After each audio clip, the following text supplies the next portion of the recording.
مومن جن 6 باتوں پہ ایمان رکھتا ہے ان میں سے ایک آخرت کا دن بھی ہے، جس کے بارے میں وہ یقین رکھتا ہے کہ اسے اس دنیا فانی سے ایک نہ ایک دن چلے جانا ہے، ایک نہ ایک دن کوچ کر ہی جانا ہے اور اللہ کے دربار میں پیش ہونا ہے، جہاں پر اس کا پورا حساب لیا جائے گا، جہاں پر اس کو پوری جزا دی جائے گی۔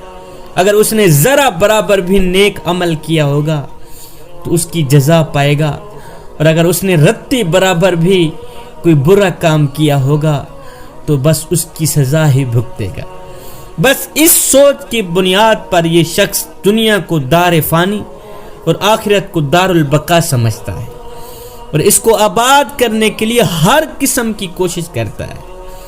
تم سب جان لو جوانو کہ دنیا کی زندگی محض کھیل تماشا، زیب و زینت، آپس میں ایک دوسرے پر فخر کرنا، مال دولت اولاد میں ایک دوسرے سے آگے بڑھنے کے علاوہ اور کچھ بھی نہیں ہے۔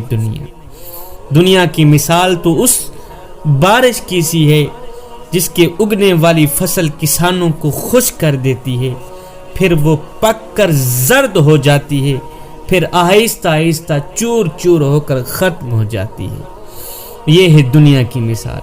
میرے حضور علیہ الصلوۃ والسلام نے فرمایا، عقل مند آدمی ہے وہ، عقل مند انسان ہے وہ جس نے اپنے نفس کو قابو میں رکھا اور ایسے اعمال کیے، ایسے کام کیے جس کا فائدہ اسے موت کے بعد ملا۔ حضرت انسان ہمیشہ یہ کہتا ہے، بلکہ کہتا رہتا ہے کہ یہ میرا مال، یہ میرا مال ہے، وہ بھی میرا مال ہے، یہ سب میرا ہی مال ہے، حالانکہ سوائے 3 چیزوں کے کوئی بھی اس کا مال نہیں۔ ایک، جو کچھ کھا کر اس نے ختم کر دیا، دوسرا جو کچھ پہن کر اس نے بوسیدہ کر دیا، تیسرا جو کچھ اچھا یا برا عمل کر کے توشہ آخرت تیار کر لیا، بس یہی اس کا مال ہے، کیونکہ اس کی جزا یا سزا اس کو آخرت میں ہی ملنے والی۔ اگر انسان کے پاس سونے کی 2 وادیاں بھی ہوں پھر بھی اس کی چاہت ہوگی کہ کاش اسے تیسری وادی بھی مل جائے۔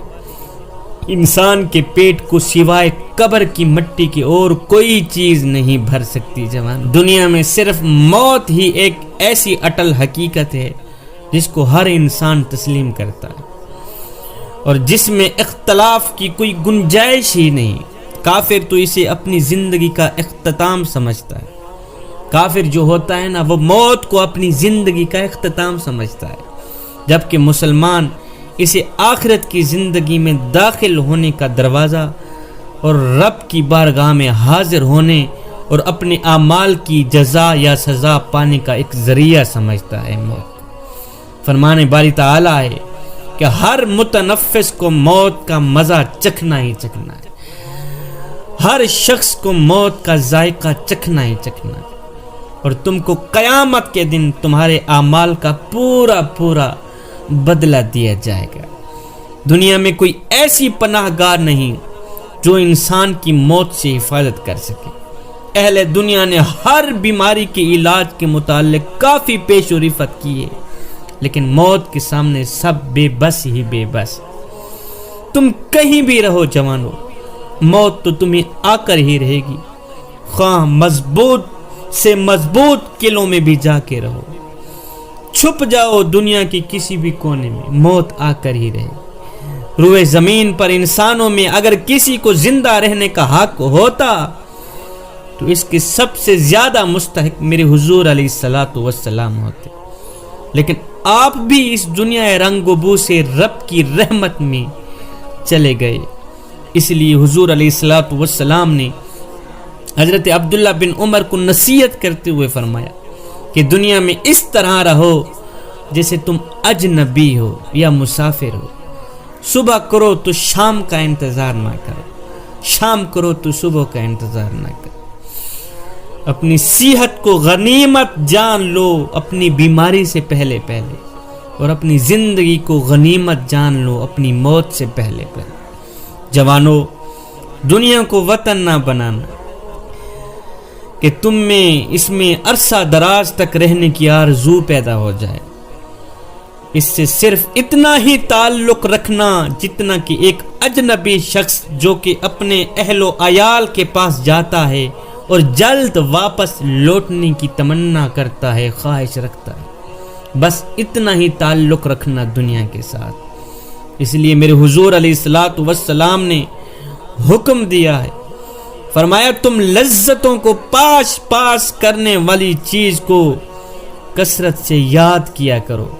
صحابہ کرام نے عرض کی حضور وہ کون سی چیز ہے لذتوں کو پاش پاش کرنے والی؟ میرے حضور علیہ السلام نے فرمایا وہ موت ہے، موت کو کثرت سے یاد کیا کرو۔ فرمایا تم قبرستان کی بار بار زیارت کیا کرو، اس لیے کہ یہ عمل تمہیں موت کی یاد دلاتا ہے۔ اور حقیقت بھی یہی ہے جوانوں کہ انسان کو عبرت حاصل کرنے کے لیے قبرستان سے بہتر اور کوئی بھی جگہ نہیں ہے۔